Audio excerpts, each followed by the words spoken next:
গণ অভ্যুত্থানের সময় থানাগুলো থেকে লুট হয়ে যাওয়া বেশিরভাগ অস্ত্র উদ্ধার করা গেলেও এখনও বেহাত অবস্থায় প্রায় ২,০০০। জানা গেছে বেহাত হওয়া এসব অস্ত্র এখন কিশোর গ্যাংয়ের সদস্যদের হাতে। এসব অস্ত্র ব্যবহার করে যে কোনো সময় বড় ধরনের নাশকতা, ডাকাতি, খুন ও অস্থিরতা তৈরির আশঙ্কা করছেন আইন প্রয়োগকারী সংস্থার কর্মকর্তারা। তথ্য বলছে, রাজধানীর থানাগুলো থেকে বেহাত হওয়া ১,০০০-এর বেশি আগ্নেয়াস্ত্র দেশের প্রত্যন্ত অঞ্চলে ছড়িয়ে পড়েছে। এসব অস্ত্রের বেশিরভাগই হাত বদল হয়ে পেশাদার বা দাগী অপরাধীদের কাছে চলে যাচ্ছে।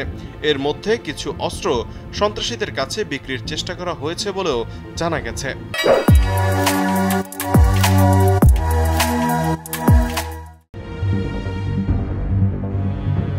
এ বিষয়ে জানতে চাইলে পুলিশের বিশেষ শাখার এক ডিআইজি কালবেলাকে বলেন, এসব অস্ত্র রাখা বা হাত বদল করে বিক্রির চেষ্টার সঙ্গে জড়িত যারা পুলিশ, র্যাব কিংবা যৌথ বাহিনীর হাতে গ্রেপ্তার হয়েছে তাদের বয়স ১৬ থেকে ৩০ বছরের মধ্যে।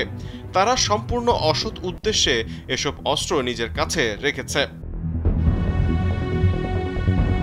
লুট হওয়া অস্ত্রগুলো দাগী অপরাধীদের কাছে হাতবদল হতে পারে উল্লেখ করে পুলিশ মহাদর্শক মোহাম্মদ মইনুল ইসলাম বলেন, কিশোর বা যাদের কাছেই থাকুক না কেন, লুট হওয়া অস্ত্র দিয়ে অপরাধীরা নানা ধরনের অপরাধ সংঘটিত করার চেষ্টা করতে পারে। তবে থানায় যারা হামলা করেছে তাদের মধ্যে কিশোর গ্যাং, বিভিন্ন ধরনের অপরাধী, দুর্বৃত্ত যুক্ত ছিল বলে জানান তিনি। ছাত্র জনতার গণ অভ্যুত্থান চলাকালে বিভিন্ন থানা ও ফাঁড়ি থেকে অস্ত্র হারিয়েছে ৫,৮১৮টি। এর মধ্যে ৩,৯৩৩টি অস্ত্র ৩ সেপ্টেম্বর পর্যন্ত উদ্ধার ও স্বেচ্ছায় থানায় জমা দেওয়া হয়। গত ৪ সেপ্টেম্বর থেকে আইন শৃঙ্খলা রক্ষাকারী বাহিনীর বেহাত হওয়া অবৈধ অস্ত্র উদ্ধারে দেশব্যাপী একযোগে যৌথ অভিযান শুরু হয়। গ্রেফতার করা হয় ৯২ জনকে। তাছাড়া রাজধানীর রামপুরা, বনশ্রী, লালবাগ, মোহাম্মদপুর থেকে পরিত্যক্ত অবস্থায় বেশ কিছু অস্ত্র উদ্ধার করা হয়।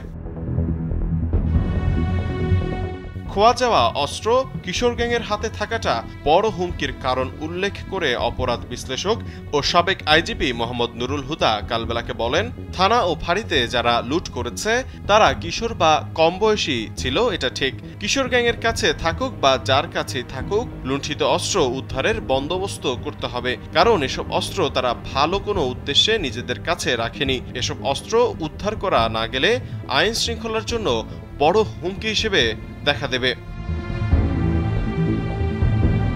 তৌহিদুল ইসলাম তারেক, কালবেলা।